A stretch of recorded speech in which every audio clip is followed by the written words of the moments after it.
Bonjour, dans cette vidéo je me propose de résoudre un exercice du livre Hyperbole, TES, le numéro 67, page 189. Cet exercice me paraît intéressant car il mêle les suites géométriques et arithmético-géométriques et aussi le chapitre sur les probabilités conditionnelles. L'énoncé est le suivant, il s'agit d'une joueuse de tennis qui peut gagner ou perdre le premier jeu. Ensuite, si elle gagne le premier jeu, elle a une probabilité 0,6 de gagner le second. Et si elle perd le premier jeu, elle a une probabilité 0,7 de perdre le second. On peut imaginer que si elle gagne le premier jeu, elle prend confiance, donc elle a plus de chances de gagner le deuxième jeu que de le perdre. Et si elle perd le premier jeu, au contraire, elle perd confiance, donc elle a plus de possibilités de perdre le deuxième jeu que de le gagner. Dans la première question, on demande quelle est la probabilité de gagner le premier jeu ou de perdre le premier jeu. Dans l'énoncé, il est dit qu'en fait, elle a la même chance de gagner ou de perdre le premier jeu. En fait, c'est une question de hasard, donc c'est équiprobable. Et donc, la probabilité de gagner le premier jeu est égale à 0,5. Et la probabilité de perdre le premier jeu est aussi égale à 0,5. L'énoncé demande ensuite quelle est la probabilité de gagner le deuxième jeu. Alors, gagner le deuxième jeu, c'est un événement qui apparaît dans deux chemins. Le chemin G1, G2 et le chemin P1, G2. Or, G1, P1 forment une partition de l'univers. Et donc, d'après la formule des probabilités totales, la probabilité de gagner le deuxième jeu, ça sera la probabilité de l'événement G1 inter G2 plus la probabilité de l'événement P1 inter G2. La probabilité de l'événement G1 inter G2, c'est la probabilité de G1 que multiplie la probabilité de G2 sachant G1. Donc 0,5 que multiplie 0,6, plus la probabilité de P1 que multiplie la probabilité de G2 sachant P1, c'est-à-dire 0,5 que multiplie. Alors cette probabilité-là, on la connaît puisque 0,7 ici, donc d'après la formule des nœuds, on sait que la somme des probabilités ici de même nœud est égale à 1. Donc si la probabilité de P2 sachant P1 est égale à 0,7, la probabilité de G2 sachant P1 est égale à 0,3. De même ici, 0,6 pour G2 sachant G1, donc 0,4 pour P2 sachant G1. Donc 0,5 ici que multiplie 0,3. On a donc 0,5 que multiplie 0,6 plus 0,3, c'est-à-dire 0,5 que multiplie 0,9, donc on trouve 0,45. De même, la probabilité de l'événement P2, on peut la calculer de deux façons.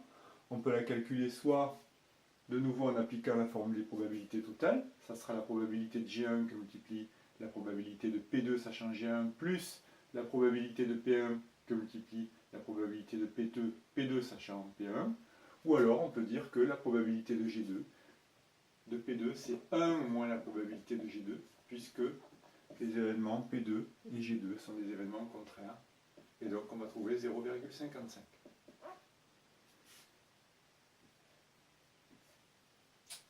Dans la deuxième question, à partir de ces probabilités, on va faire une suite, la suite UN, qui est définie comme étant la probabilité de l'événement GN. Alors qu'est-ce que l'événement GN? L'événement GN, c'est la probabilité de gagner le nème jeu. De même, la suite VN est définie comme la probabilité de l'événement PN, perdre le nème jeu. L'énoncé demande de montrer les formules de récurrence suivantes. UN plus 1 égale 0,6 UN plus 0,3 VN. VN plus 1 égale 0,4 UN plus 0,7 VN. Alors, ici on peut voir que cet arbre-là, on peut le développer à l'infini, jusqu'à par exemple ici, jusqu'au nème jeu, on peut le développer. On aura ici G2, et puis ensuite, à partir de G2, on peut faire G3, P3, etc. Donc, si on se place au niveau du nème jeu, ici à la place de G1, on aura Gn, comme ça marche. Et ici, à la place de P1, on aura Pn. Ici, on aura donc Gn plus 1, probabilité de gagner le Gn plus 1, Pn plus 1, Gn plus 1, Pn plus 1. Qu'est-ce qui va changer dans cet arbre? La probabilité de gagner le nème jeu, eh ben, par définition, ça va être UN. Et la probabilité de perdre le nème jeu, ça va être VN. Ensuite, d'après l'énoncé, les probabilités ne changent pas. La probabilité de Gn plus 1 sachant Gn est toujours égale à 0,6. Et la probabilité de Pn plus 1 sachant Pn est toujours égale à 0,7. Puisque si elle gagne le énième jeu, on est bien ici, la probabilité qu'elle gagne le suivant reste égale à 0,6. Et si elle perd le énième jeu, la probabilité de perdre le suivant est toujours égale à 0,7. Donc, pour calculer UN plus 1, c'est-à-dire la probabilité de l'événement Gn plus 1, je vais faire exactement comme dans la première question. Je vais appliquer la formule des probabilités totales et je vais écrire que P de Gn plus 1, c'est égal à P de Gn inter Gn plus 1 plus P de Pn inter Gn plus 1, puisque Gn, Pn, ces deux événements forment aussi une partition de l'univers. Et donc je vais trouver UN fois 0,6, c'est-à-dire 0,6 UN, pour ce chemin-là, plus Vn fois 0,3, c'est-à-dire 0,3 Vn. Ceci étant égal à UN plus 1. J'ai bien montré la première formule de récurrence. Je peux faire exactement la même chose pour l'événement Pn. J'applique la formule des probabilités totales.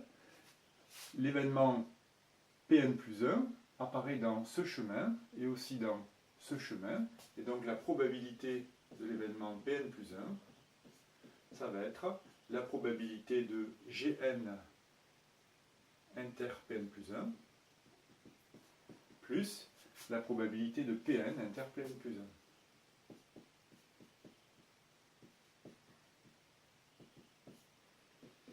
Et donc je vais trouver UN fois 0,4, 0,4 UN, plus Vn fois 0,7, 0,7 Vn. Ceci étant égal par définition à Vn plus 1. Et donc j'obtiens bien la deuxième formule de récurrence, Vn plus 1 égale 0,4 UN plus 0,7 Vn. Ensuite, je vais montrer de deux façons différentes que la suite UN plus Vn est constante. Montrer que la suite UN plus Vn est constante, c'est montrer que quand on est au rang n plus 1, on n'a pas varié par rapport au rang n, c'est-à-dire que le terme de rang n plus 1 est toujours égal au terme de rang n pour tout n. Je vais donc calculer UN plus 1 plus Vn plus 1. En appliquant ces formules de récurrence, je peux remplacer UN plus 1 par 0,6 UN plus 0,3 Vn. Et je peux remplacer Vn plus 1 par 0,4 UN plus 0,7 Vn. 0,6 UN plus 0,4 UN, ça fait 1 UN et donc UN. 0,3 Vn plus 0,7 Vn, ça fait 1 Vn, donc plus Vn. J'ai bien montré que pour tout n, UN plus 1 plus Vn plus 1 est égal à UN plus Vn, c'est-à-dire que la suite UN plus Vn est une suite constante. Puisque c'est une suite constante, elle est égale à son rang, au terme de rang 1 par exemple. Tous les termes de cette suite sont égaux, et donc j'ai le droit d'écrire que UN plus Vn est aussi égal à U1 plus V1. J'ai calculé dans la première question P de G1, c'est-à-dire U1, P de P1, c'est-à-dire V1. J'ai trouvé 0,5 et 0,5, d'accord? Je l'avais écrit tout à l'heure, et donc UN plus Vn est égal à 1. Alors ça, j'aurais pu m'en rendre compte tout de suite, puisque d'après la loi des nœuds, si la probabilité de gagner est égale à UN, la probabilité de perdre est égale à 1 moins UN. On avait donc, pour tout n, Vn est égal à 1 moins UN. L'événement perdre le énième jeu et l'événement contraire de l'événement gagner le énième jeu.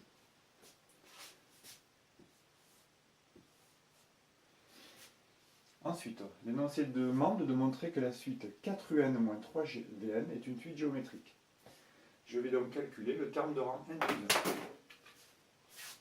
Je me fais un peu de place.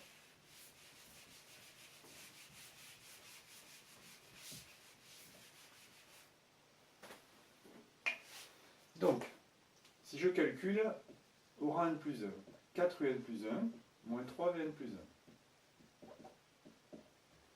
1. En utilisant ces formules de récurrence, je vais avoir 4 fois 0,6 UN plus 0,3 Vn, moins 3, que multiplie Vn plus 1, 0,4 UN, plus 0,7 Vn. Je vais développer ces deux expressions. 4 fois 0,6, 4 fois 6, 24, ça fait 2,4 UN. 4 fois 0,3, 4 fois 3, 12, ça fait 1,2 Vn. 3 fois 0,4, 3 fois 4, 12, moins 1,2 UN. 3 fois 0,7, 3 fois 7, 21, moins 2,1 Vn. Je regroupe les termes semblables. 2,4 moins 1,2, ça fait 1,2. 1,2 UN. Plus 1,2 moins 2,1, ça fait moins 0,9. Moins 0,9 Vn. Alors ici, n'oublions pas que je veux montrer que la suite 4un moins 3Vn est une suite géométrique. J'aimerais donc montrer que 4un plus 1 moins 3Vn plus 1 est égal à quelque chose que multiplie 4un moins 3Vn. Alors pour trouver le facteur qui permet, en multipliant par 4un moins 3Vn, de retrouver 4un plus 1 moins 3Vn plus 1, eh bien, je regarde 1,2. 1,2 c'est 4 multiplié par quoi? Eh bien, par 0,3. Donc si je mets ici un 0,3 devant la parenthèse, je retrouve bien 0,3 fois 4 égale 1,2 et 0,3 fois 3 est égal à moins 0,9. Est égal à 0,3 fois 3 est égal à 0,9. Et donc, j'ai bien montré que la suite 4un moins 3Vn était une suite géométrique de raison 0,3.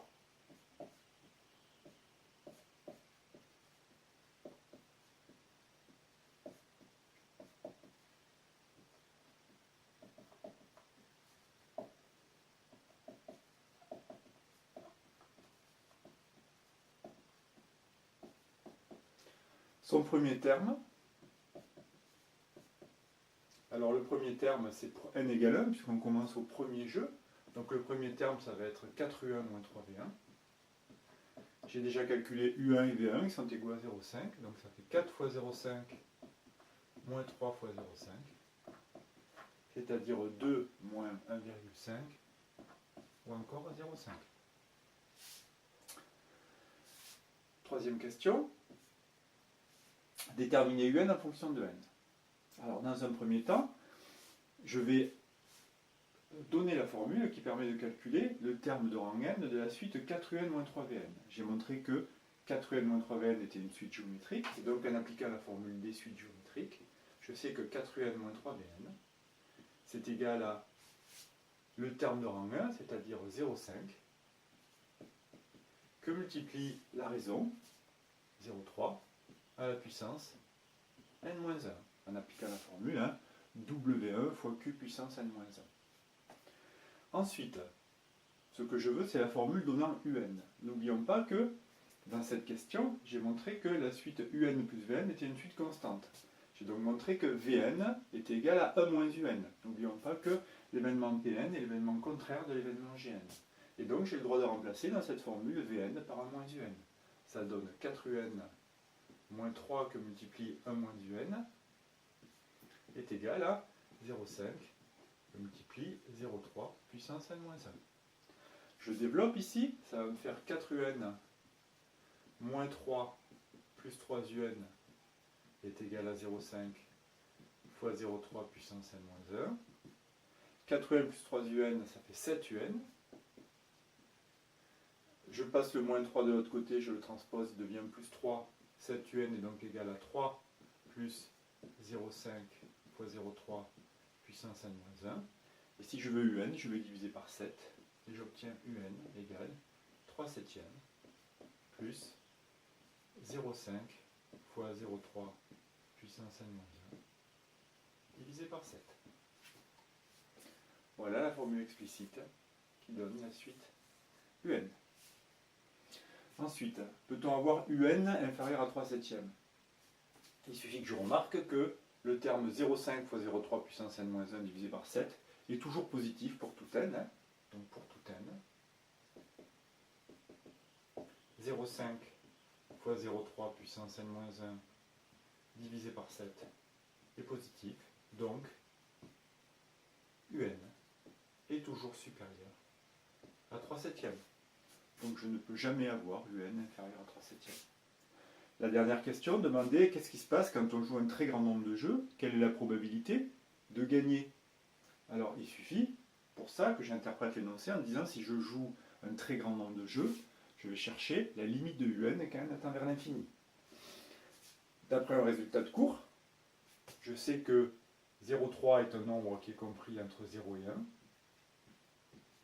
Donc, la suite 0,3 puissance n, ou 0,3 puissance n-1, elle tend vers 0, quand n tend vers plus l'infini. Le terme, donc, 0,5 fois 0,3 puissance n-1 sur 7 va aussi tendre vers 0 quand n tend vers l'infini. Et donc, la limite de UN, quand n tend vers l'infini, est égale à 3/7 plus un terme qui tend vers 0, c'est donc égal à 3/7. Donc quand on joue un très grand nombre de jeux, la probabilité de gagner tend vers 3/7. Voilà, j'espère que cet exercice vous a intéressé. A bientôt pour d'autres vidéos.